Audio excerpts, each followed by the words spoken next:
Hello friends, welcome back to my channel. ಇದು Wednesday afternoon blog. ಇವತ್ತು ಮಧ್ಯಾಹ್ನದ ಊಟಕ್ಕೆ ತರಕಾರಿ ಸಾಂಬಾರು ಮಾಡ್ತಿದ್ದೀನಿ. ಹಾಗೆ ಇನ್ನೂ ಲಂಚ್ ಟೈಮ್ಗಿನ್ನೂ ಟೈಮ್ ಇರೋದ್ರಿಂದ ಹಾಗೆ ಊಟಕ್ಕೆ ಸೈಡ್ ಡಿಶ್ ಆಗಿ ಇವತ್ತು ಪೊಟ್ಯಾಟೊ ಚಿಪ್ಸ್ ಮಾಡ್ಕೊಳ್ಳೋಣ. ಮನಸ್ವಿ ಬೇರೆ ಕೇಳ್ತಿದ್ಲು, ಹೊರಗಡೆಯಿಂದ ಕುರ್ಕುರೆ ಬೇಕು, ಚಿಪ್ಸ್ ಬೇಕು ಅಂತ. ನಾವು ಮಕ್ಕಳಿಗೆ ಹೊರಗಡೆನ ಫುಡ್ ಕೊಡೋಕ್ಕಿಂತ ಈ ಥರ ನಮ್ಮ ಮನೆಯಲ್ಲೇ ಪೊಟ್ಯಾಟೊ ಚಿಪ್ಸ್ ಎಲ್ಲ ನಾವು ಹೆಲ್ದಿಯಾಗಿ ಮಾಡಿಕೊಟ್ರೆ ಅವ್ರಿಗೂ ಹೆಲ್ದಿ ಫುಡ್ ಕೊಟ್ಟಂಗೆ ಇರುತ್ತೆ, ನಮಗೂ ಸ್ಯಾಟಿಸ್ಫ್ಯಾಕ್ಷನ್ ಇರುತ್ತೆ. ನಮ್ಮ ಕೈಯಾರೆ ನಮ್ಮ ಮಕ್ಕಳಿಗೆ ಮಾಡಿ ತಿನ್ನಿಸಿದ್ರೆ ಈಗ ಅದನ್ನು ಮಾಡ್ಕೊಳ್ಳಿಕ್ಕೆ ದೊಡ್ಡ ಸೈಜಿಂದ ಆಲೂಗಡ್ಡೆ ತೊಗೊಂಡಿದ್ದೀನಿ. ಸ್ವಲ್ಪ ಉದ್ದಕ್ಕೆ ದೊಡ್ಡ ಸೈಜಲ್ಲಾದರೆ ಬೆಸ್ಟ್, ಯಾಕಂದರೆ ಸ್ವಲ್ಪ ಚಿಪ್ಸ್ ಎಲ್ಲ ದೊಡ್ಡ ಸೈಜಲ್ಲೇ ಬರ್ತವೆ. ಅದರ ಸ್ಕಿನ್ ಎಲ್ಲ ನೀಟಾಗಿ ತೆಗೆದುಬಿಟ್ಟು ನೀರಿಗೆ ಹಾಕ್ಕೊಳ್ಳೋಣ. ಈಗ 3 ಆಲೂಗಡ್ಡೆಗೆ ಇದೇ ಥರ ಸ್ಕಿನ್ ಎಲ್ಲ ತೆಗೆದುಬಿಟ್ಟು ಒಂದು ಬಟ್ಲಿಗೆ ನೀರು ತಗೊಂಡು ಆ ನೀರಲ್ಲಿ ಹಾಕ್ಕೊಂಡಿರ. ಇನ್ನು ನೀವೇನೋ ನಾರ್ಮಲ್ ವಾಟರ್ಗಿಂತ ಐಸ್ ವಾಟರ್ಗೆ ಹಾಕಿದ್ರೆ ಇನ್ನೂ ಬೆಸ್ಟು.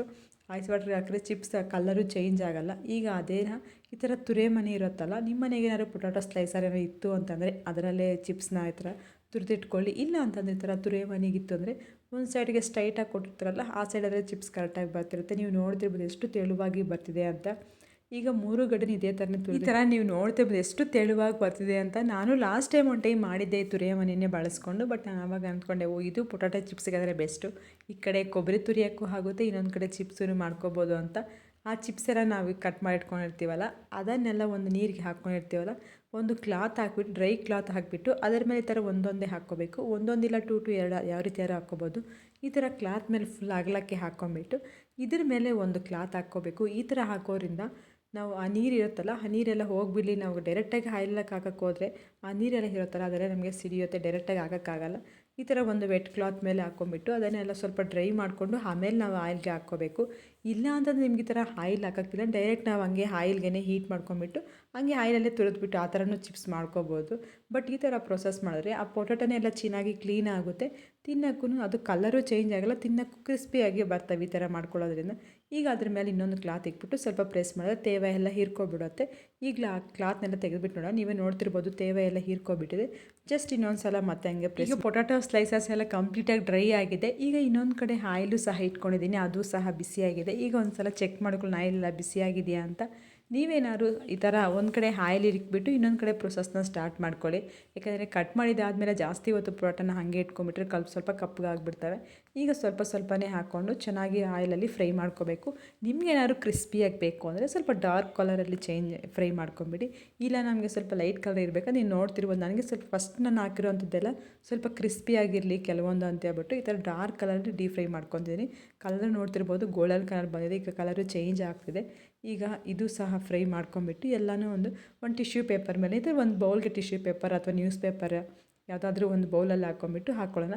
ಈಗ ನಾನು ನೆಕ್ಸ್ಟ್ ಹಾಕೋ ಅಂಥ ಪೊಟ್ಯಾಟೊ ಚಿಪ್ಸ್ ಅವಲ್ಲ, ಇವು ಸ್ವಲ್ಪ ಲೈಟ್ ಕಲರ್ ಡೀಪ್ ಫ್ರೈ ಮಾಡ್ಕೊತೀನಿ. ಬೇಗನೆ ಫ್ರೈ ಆಗಿಬಿಡ್ತಾವೆ, ಜಾಸ್ತಿ ಟೈಮು ಹಿಡಿಯೋಲ್ಲ. ಎಷ್ಟು ಕ್ರಿಸ್ಪಿಯಾಗಿ ಎಷ್ಟು ರೆಡಿಯಾಗಿದೆ ನೋಡ್ತಿರ್ಬೋದು. ಇದನ್ನೆಲ್ಲ ಒಂದು ಬೌಲ್ಗೆ ಹಾಕ್ಕೊತೀನಿ ನಾನೀಗ. ಎಲ್ಲ ಉಗಿದಂಥ ಇನ್ನು ಪೊಟ್ಯಾಟೊ ಸ್ಲೈಸಸ್ ಇದೆಲ್ಲ ಅದನ್ನು ಆಯಿಲಲ್ಲಿ ಡೀಪ್ ಫ್ರೈ ಮಾಡ್ಕೊತೀನಿ. ಈಗ ಒಂದು ಬೌಲ್ಗೆ ಹಾಕ್ಕೊಂಡಿದ್ದೀನಿ, ಅದನ್ನು ಸಹ ನೀವು ನೋಡ್ತಿರ್ಬೋದು. ನಾನು ಇಲ್ಲಿ ತೋರಿಸ್ತಿದ್ದೀನಲ್ಲ ಎಷ್ಟು ಕ್ರಿಸ್ಪಿಯಾಗಿ ಬಂದಿದೆ. ಸೇಮ್ ನಾವು ಹೊರಗಡೆ ಯಾವ ಥರ ತಿಂತೀವಿ ಪೊಟ್ಯಾಟೊ ಚಿಪ್ಸ್ನ, ಸೇಮ್ ಅದೇ ಥರನೇ ಐತೆ. ಈಗ ಇದಕ್ಕೆ ಸ್ವಲ್ಪ ಸಾಲ್ಟು ಹಾಗೆ ಸ್ವಲ್ಪ ಚಿಲ್ಲಿ ಪೌಡರ್ನ ಹಾಕ್ಕೊಂಬಿಟ್ಟು ಚೆನ್ನಾಗಿ ಮಿಕ್ಸ್ ಮಾಡ್ಕೋಬೇಕು. ನಾನಿಲ್ಲಿ ಚಿಲ್ಲಿ ಪೌಡರ್ ಸ್ವಲ್ಪ ಕಮ್ಮಿನೇ ಹಾಕ್ತಿದ್ದೀನಿ, ಯಾಕಂದರೆ ನನ್ನ ಮಗಳು ತಿನ್ನೋದ್ರಿಂದ, ಅವಳು ಇನ್ನೂ ಚಿಕ್ಕವಳಾಗಿರೋದ್ರಿಂದ ಖಾರ ತಿನ್ನಲ್ಲ ಜಾಸ್ತಿ. ನೀವೇನಾದ್ರು ದೊಡ್ಡವ್ರು ತಿಂತೀರಿ ಅಂತಂದರೆ ಸ್ವಲ್ಪ ಸ್ಪೈಸಿಯಾಗಿರಬೇಕು ಅಂದರೆ ಇನ್ನೂ ಸ್ವಲ್ಪ ಚಿಲ್ಲಿ ಪೌಡರ್ ಹಾಕ್ಕೊಂಬಿಟ್ಟು ಚೆನ್ನಾಗಿ ಮೇಲ್ಗಡೆ ಒಂದು ಕ್ಲೋಸ್ ಮಾಡಿಬಿಟ್ಟು ಲೀಡ್ನ ಚೆನ್ನಾಗಿ ಮಿಕ್ಸ್ ಮಾಡಿಕೊಂಡ್ರೆ ಪೊಟ್ಯಾಟೊ ಚಿಪ್ಸ್ ರೆಡಿ ಆಗುತ್ತೆ. ತುಂಬಾ ಚೆನ್ನಾಗಿತ್ತು. ಸೇಮ್ ನಾವು ಔಟ್ ಸೈಡು ಬೇಕರಿಯಲ್ಲಿ ತಿಂದು ಯಾವ ಥರ ಇರುತ್ತೋ ತುಂಬಾ ಟೇಸ್ಟಿಯಾಗಿ ಬಂದಿತ್ತು ಪೊಟ್ಯಾಟೊ ಚಿಪ್ಸ್ ಅಂತೂ. ಈ ಥರ ನೀವು ಮನೆಯಲ್ಲೇ ತುಂಬ ಈಸಿಯಾಗಿ ಪ್ರಿಪೇರ್ ಮಾಡ್ಕೋಬೋದು. ಹೊರಗಡೆ ದುಡ್ಡು ಕೊಟ್ಟು ತಗೊಳ್ಳೋದಕ್ಕಿಂತ ಈ ಥರ ಮನೆಯಲ್ಲೇ ಮಾಡಿಕೊಂಡ್ರೆ ನಾವು ಹೆಲ್ದಿಯಾಗೂ ಇರ್ತೀವಿ, ನಾವು ಹೆಲ್ದಿ ಫುಡ್ ತಿಂದಂಗೂ ಇರುತ್ತೆ. ಹಾಗೆ ಸಾಂಬಾರ್ಗೆ ಅಂತ ಹೇಳ್ಬಿಟ್ಟು ಇವತ್ತು ನಾನು ಮೂಲಂಗಿ ಹಾಗೆ ಇದ್ರ ಜೊತೆಗೇ ಒಂದು ಆಲೂಗಡ್ಡೆ ಹಾಗೆ ಒಂದು ಕ್ಯಾರೆಟ್ನ ಕಟ್ ಮಾಡಿ ಇಟ್ಕೊಂಡಿದ್ದೀನಿ. ಇದನ್ನೆಲ್ಲ ಒಂದು ಕುಕ್ಕರ್ಗೆ ಸೇರಿಸ್ಕೊತಿದ್ದೀನಿ. ಬರೀ ಮೂಲಂಗಿ ಬೇಕಿದ್ದರೆ ಹಾಕ್ಕೊಬೋದು, ಮಾಡ್ಬೋದು. ಬಟ್ ನಾನು ಇವತ್ತು 3 ಥರ ತರಕಾರಿ ಹಾಕಿದ್ದೀನಿ, ಯಾಕಂದರೆ ಈ ಥರ 3 ತರಕಾರಿ ಹಾಕಿದಾಗ ಮಕ್ಕಳಿಗೆ ಕೊಡಬೇಕಾದ್ರೆ ಈ ಥರದ್ದು ಕೊಟ್ಟರೆ ಅವರು ಇಷ್ಟಪಟ್ಟು ತಿಂತಾರೆ ಅಂತ ಹೇಳ್ಬಿಟ್ಟು. ಈಗ ಇದಕ್ಕೆ 1 ಸ್ಪೂನಷ್ಟು ಬೇಳೆನ ಸೇರಿಸ್ಕೊಂಡು ಇದನ್ನು ಬೇಳೆ ಮತ್ತು ತರಕಾರಿ ಬೇಯಿಗೆ ಎಷ್ಟು ನೀರು ಬೇಕೋ ಅಷ್ಟು ನೀರನ್ನ ಸೇರಿಸ್ಕೊಂಡು ನಾನಿವತ್ತು 1 ಟೈಮ್ಗೆ ಆಗೋ ಅಷ್ಟು ಕ್ವಾಂಟಿಟಿ ಮಾಡ್ತೀನಿ. ನೀವೇನಾದರೂ ಇನ್ನೂ ಸ್ವಲ್ಪ ಜಾಸ್ತಿ ಮಾಡೋಂಗಿದ್ರೆ ಬೇಳೆ ಹಾಗೆ ತರಕಾರಿ ಇನ್ನೂ ಸ್ವಲ್ಪ ಜಾಸ್ತಿ ಹಾಕ್ಕೊಳ್ಳಿ. ಈಗ ಮುಚ್ಚಳ ಹಾಕಿಬಿಟ್ಟು 1-2 ವಿಸಿಲ್ ಹಾಕಿಸ್ಕೊಂಡ್ರೆ ಬೇಳೆ ತರಕಾರಿನೂ ಸಹ ಬೇಯ್ದಿರುತ್ತೆ. ಹಾಗೆ ಈಗ ಸಾರಿಗೂ ಸಹ ಒಗ್ಗರಣೆ ಮಾಡ್ಕೊಳ್ಳಿಕ್ಕೆ ನಾನು ಅರ್ಧ ಟೊಮೊಟೊ ಹಾಗೆ 1 ಈರುಳ್ಳಿನ ಕಟ್ ಮಾಡಿ ಇಕ್ಕೊತಿದ್ದೀನಿ. ಟೊಮೊಟೊ ಬೇಕಿದ್ದರೆ ನೀವು ಈ ಥರ ಕಟ್ ಮಾಡಿ ಒಗ್ಗರಣೆಗೂ ಸೇರಿಸ್ಕೋಬೋದು. ಇಲ್ಲ ಅಂತಂದರೆ ನಾವು ತರಕಾರಿ ಬೇಯಿಸ್ತೀವಲ್ಲ ಆವಾಗೇನೋ ಟೊಮೊಟೊ ಒಂದು ಹಾಕ್ಬಿಟ್ಟು ಆಮೇಲೆ ಬೇಳೆ ಮತ್ತು ಟೊಮೊಟೊನ ಮ್ಯಾಶ್ ಮಾಡಿಕೊಂಡ್ರೆ ಸಾರು ಸ್ವಲ್ಪ ಮಂದ ಬರುತ್ತೆ, ತಿನ್ನೋಕ್ಕೂ ತುಂಬ ಚೆನ್ನಾಗಿರುತ್ತೆ. ಇಲ್ಲ ನಮಗೆ ತೆಳುವಾಗೇ ಬೇಕು ಅಂತಂದರೆ ಟೊಮೊಟೊ ಹಾಕೋ ಅವಶ್ಯಕತೆ ಇಲ್ಲ, ಹಾಗೆ ಈ ಥರ ಒಗ್ಗರಣೆಗೂ ಹಾಕ್ಕೋಬೋದು. ಈಗ ಇದನ್ನು ಸಹ ಈರುಳ್ಳಿನ ಕಟ್ ಮಾಡಿ ಇಟ್ಕೊತಿದ್ದೀನಿ. ಇದೇ ಜೊತೆಗೇ ಸ್ವಲ್ಪ ಬೆಳ್ಳುಳ್ಳಿ ಸಹ ಸಿಪ್ಪೆ ಎಲ್ಲ ತೆಗೆದಿಟ್ಕೊಂಡಿದ್ದೀನಿ. ಬೆಳ್ಳುಳ್ಳಿ ಈ ಥರ ಸಾರಿಗೆ ಒಗ್ಗರಣೆ ಮಾಡಬೇಕಾದ್ರೆ ಜಜ್ಜಿಬಿಟ್ಟು ಹಾಕಿದ್ರೆ ನಿಜ ಆ ಸ್ಮೆಲ್ ಅಂತೂ ಒಳ್ಳೆ ಆರಾಮ ಬರ್ತಿರುತ್ತೆ. ಸಾರು ಒಳ್ಳೆ ಘಮನೂ ಬರುತ್ತೆ, ತಿನ್ನೋಕ್ಕೂ ತುಂಬ ಟೇಸ್ಟಿಯಾಗಿರುತ್ತೆ.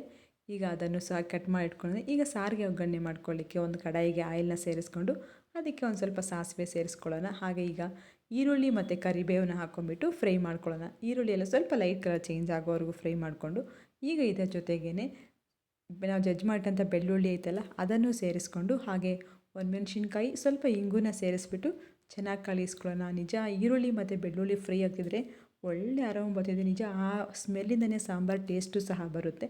ಈಗ ಕೊನೆಗೆ ಟೊಮೊಟೊ ಹಾಕ್ಕೊಂಬಿಟ್ಟು ಫ್ರೈ ಮಾಡ್ಕೊಳ್ಳೋಣ. ಟೊಮೊಟೊ ಎಲ್ಲ ಸ್ವಲ್ಪ ಜಸ್ಟ್ ಲೈಟಾಗಿ ಫ್ರೈ ಆದರೆ ಸಾಕು. ಈಗ ಇದರ ಜೊತೆಗೇ ಸಾಂಬಾರು ಪುಡಿ ಹಾಗೆ ಖಾರಕ್ಕೆ ತಕ್ಕಂತೆ ಖಾರದ ಪುಡಿ ಹಾಗೆ ಸ್ವಲ್ಪ ಅರಿಶಿನ ಸೇರಿಸ್ಕೊಂಡು ಎಲ್ಲವನ್ನು ಒಂದು ಸಲ ಮಿಕ್ಸ್ ಮಾಡ್ಕೊಳ್ಳೋಣ. ನೀವೇನಾದರೂ ಅಂಗಡಿ ಸಾಂಬಾರು ಪೌಡರ್ ಬಳಸಂಗಿದ್ರೆ ಅದಕ್ಕೆ ಖಾರದ ಪುಡಿ ಪಕ್ಕ ಆ್ಯಡ್ ಮಾಡಲೇಬೇಕಾಗುತ್ತೆ. ಇಲ್ಲ ಹೋಮ್ ಮೇಡ್ ಸಾಂಬಾರು ಪೌಡರ್ ಬಳಸಿ ಅದರಲ್ಲಿ ಖಾರ ಇರುತ್ತೆ, ಚಿಲ್ಲಿ ಪೌಡರ್ ಹಾಕೋ ಅವಶ್ಯಕತೆ ಇರಲ್ಲ. ಈ ಸ್ಪೈಸಸ್ ಎಲ್ಲ ಹಾಕಿದ್ವಿ, ಎಲ್ಲ ಒಂದ್ಸಲ ಮಿಕ್ಸ್ ಮಾಡಿಕೊಂಡು ಈಗ ನಾವು ತರಕಾರಿ ಮತ್ತು ಬೇಳೆನ ಬೇಯಿಸ್ಕೊಂಡು ಇಟ್ಕೊಂಡಿದ್ದೀವಲ್ಲ ಅದನ್ನು ಸೇರಿಸ್ಕೊಂಡ್ಬಿಟ್ಟು ಚೆನ್ನಾಗಿ ಮಿಕ್ಸ್ ಮಾಡ್ಕೋಬೇಕು. ಹಾಗೆ ಇದರ ಜೊತೆಗೆ ಸ್ವಲ್ಪ ಹುಣಸೆ ರಸನೂ ಸೇರಿಸ್ಕೊಂಡು ರುಚಿಗೆ ತಕ್ಕಷ್ಟು ಉಪ್ಪನ್ನ ಹಾಕ್ಕೊಂಬಿಟ್ಟು ಚೆನ್ನಾಗಿ ಕುದಿಸ್ಕೊಂಡ್ರೆ ಒಂದು 10ರಿಂದ 15 ನಿಮಿಷ ಕುದಿಸ್ಕೊಂಡ್ರೆ ಸಾರು ಸಹ ರೆಡಿ ಆಗುತ್ತೆ. ಈ ಬೇಳೆ ಸಾಂಬಾರಂತೂ ಬಿಸಿ ಬಿಸಿ ರೈಸ್ ಜೊತೆಗೆ ತುಪ್ಪ ಹಾಕ್ಕೊಂಡು ತಿಂದರೆ ತುಂಬಾ ಟೇಸ್ಟಿಯಾಗಿರುತ್ತೆ. ನಿಮಗೇನಾದ್ರು ಸಾರು ಇನ್ನೂ ಸ್ವಲ್ಪ ಕ್ವಾಂಟಿಟಿ ಜಾಸ್ತಿ ಬೇಕು ಅಂದರೆ ಇನ್ನೂ ಸ್ವಲ್ಪ ನೀರನ್ನೇ ಆ್ಯಡ್ ಮಾಡ್ಕೊಳ್ಳಿ. ಹಾಗೆ ಉಪ್ಪು ಖಾರ ಎಲ್ಲ ಹೊಂದ್ಕೊಂಡಿದೆಯಾ ಅಂತ ಒಂದು ಸಲ ಚೆಕ್ ಮಾಡಿಕೊಂಡು ಉಪ್ಪು ಖಾರ ಕಮ್ಮಿ ಇದ್ದರೆ ಈ ಸ್ಟೇಜಲ್ಲೇ ಸೇರಿಸ್ಕೊಂಡು ಒಂದು 10ರಿಂದ 15 ನಿಮಿಷ ಮುಚ್ಚಳ ಹಾಕಿ ಕುದಿಸ್ಕೊಂಡ್ರೆ ಸಾರು ಸಹ ರೆಡಿಯಾಗುತ್ತೆ. ನಿಜ ತುಂಬಾ ಟೇಸ್ಟಿಯಾಗಿರುತ್ತೆ ಈ ಸಾರಂತೂ ಬಿಸಿ ಬಿಸಿ ರೈಸ್ ಜೊತೆಗೆ. ಇದರ ಜೊತೆಗೆ ನಾನು ರೈಸು ಒಂದು ಕಡೆ ಮಾಡಿಟ್ಕೊಂಡಿದ್ದೀನಿ. ಈಗ ಇದನ್ನು ಸಹ ಸರ್ವ್ ಮಾಡ್ಕೊಳ್ಳೋಣ. ಈ ಕ್ರಿಸ್ಪಿಯಾಗಿ ಚಿಪ್ಸ್ ಅಂತೂ ತುಂಬಾ ಕ್ರಿಸ್ಪಿಯಾಗಂತೂ ಸೂಪರಾಗಿರುತ್ತೆ ಟೇಸ್ಟ್ ಅಂತೂ. ಹಾಗೆ ಬಿಸಿ ಬಿಸಿ ರೈಸ್ ಜೊತೆಗೆ ಬಿಸಿ ಬಿಸಿ ತರಕಾರಿ ಸಾಂಬಾರು ಇದರ ಜೊತೆಗೆ ತುಪ್ಪ ಹಾಕ್ಕೊಂಡ್ರೆ ಎಷ್ಟು ಟೇಸ್ಟಿಯಾಗಿರುತ್ತೆ ಗೊತ್ತಾ. ಊಟ ಎಲ್ಲ ಮುಗಿಸ್ಕೊಂಡು ಹಾಗೆ ಅಂಗಡಿಯಿಂದ ಸ್ವಲ್ಪ ಕೊತ್ತಂಬರಿ ಮತ್ತು ಸ್ವಲ್ಪ ಕರಿಬೇವು ತಗೊಬಂದಿದ್ದೆ. ಅದನ್ನು ಸಹ ಎಲ್ಲ ಕ್ಲೀನ್ ಮಾಡಿಕೊಂಡು ಬಾಕ್ಸಿಗೆಲ್ಲ ಎತ್ತಿಕ್ಕೊತಿದ್ದೆ. ಸೊ ಇಷ್ಟು ದಿನ ಅಂತೂ ಕೊತ್ತಂಬರಿ ರೇಟು ತುಂಬಾ ಜಾಸ್ತಿ ಆಗಿತ್ತು. 10 ರೂಪಾಯಿಗೆ 20 ರೂಪಾಯಿಗೆ ಕೊಡ್ತಿರಲಿಲ್ಲ. ಬಟ್ ಈಗೆಲ್ಲ ಪರವಾಗಿಲ್ಲ. ಕೊತ್ತಂಬರಿ ಸ್ವಲ್ಪ 10 ರೂಪಾಯಿಗೆ ಅಂದರೆ ಒಂದು ಸ್ವಲ್ಪ ಕೊಡ್ತಾರೆ. ಅಟ್ಲೀಸ್ಟ್ ಒಂದು 2 ಡೇಸ್ಗಾದರೂ ಆಗುತ್ತೆ. ಅದೇ ಕರಿಬೇವನ್ನ ಜಸ್ಟ್ ಇವಾಗ ಅದನ್ನು ಬಿಡಿಸ್ಕೊಂಡು ಇಟ್ಕೊತಿದ್ದೀನಿ. ಒಂದು ಬಾಕ್ಸಿಗೆ ಮೊದಲಿಗೆ ಒಂದು ಟಿಶ್ಯೂ ಪೇಪರ್ ಹಾಕ್ಬಿಟ್ಟು, ಇಲ್ಲ ಟಿಶ್ಯೂ ಪೇಪರ್ ಇಲ್ಲ ಅಂತಂದರೆ ಒಂದು ನ್ಯೂಸ್ ಪೇಪರ್ನ ಹಾಕ್ಬಿಟ್ಟು ಈಗ ಕರಿಬೇವನ್ನೆಲ್ಲ ಬಿಡಿಸ್ಕೊಂಡು ಅದಕ್ಕೆ ಹಾಕ್ಕೊತೀನಿ. ಇದ್ರ ಮೇಲೇನೂ ಒಂದು ಟಿಶ್ಯೂ ಪೇಪರ್ ಕ್ಲೋಸ್ ಮಾಡಿ ಇದು ಫ್ರಿಜ್ಜಲ್ಲಿ ಇಟ್ಟು ಸ್ಟೋರೇಜ್ ಮಾಡಿಕೊಂಡ್ರೆ ಇದು ಜಸ್ಟ್ ಒಂದು 20 ದಿನ ಆದ್ರೂ ಈ ಥರ ಇರುತ್ತೆ. ಏನು ಕಪ್ಪಿಗೆ ಆಗಲ್ಲ, ಚೆನ್ನಾಗೇ ಇರುತ್ತೆ. ಈಗ ಕೊತ್ತಂಬರಿನೂ ನಾನು ಕೊತ್ತಂಬರಿ ಪುದೀನಿಗೆಲ್ಲನೂ ಅಷ್ಟೇ ಈ ಥರ ಟಿಶ್ಯೂ ಪೇಪರಿಂದ ಕ್ಲೋಸ್ ಮಾಡ್ಕೊತೀನಿ ಮೇಲ್ಗಡೆ. ಈ ಥರ ಮಾಡ್ಕೊಳ್ಳೋದ್ರಿಂದ ಜಾಸ್ತಿ ದಿನ ಸ್ಟೋರೇಜಾಗಿ ಇಟ್ಕೋಬೋದು. ಒಂದು 10ರಿಂದ 15 ದಿನ ಕೊತ್ತಂಬರಿ ಈ ಥರ ಸ್ಟೋರೇಜ್ ಇರುತ್ತೆ. ಯಾವುದೇ ರೀತಿ ಕೊಳ್ತೋಗಲ್ಲ. ಹಾಗೆ ಅದು ಎಲೆ ಇರುತ್ತಲ್ಲ ಅದು ಸಹ ಕಲರು ಚೇಂಜ್ ಆಗೋಲ್ಲ. ಕೆಲವೊಂದು ಸಲ ಈ ಥರ ಟಿಶ್ಯೂ ಪೇಪರ್ ಹಾಕ್ದಿರ ಹಂಗೆ ಬಾಕ್ಸಲ್ಲಿ ಇಟ್ಬಿಟ್ಟಾಗ ಅದೆಲ್ಲ ಹಣ್ಣಾದಂಗೆ ಆಗ್ಬಿಡುತ್ತೆ, ಆ ಥರ ಆಗ್ಬಿಟ್ಟಿರುತ್ತೆ. ಇವಾಗಂತೂ ತರಕಾರಿ ರೇಟು ತುಂಬಾ ಜಾಸ್ತಿ ಆಗಿಬಿಟ್ಟಿದೆ. ನಾವಂತೂ ಏನೂ ತೊಗೊಳಕ್ಕೆ ಆಗಲ್ಲ, ಆ ರೇಂಜ್ಗೆ ಆಗಿಬಿಟ್ಟಿದೆ.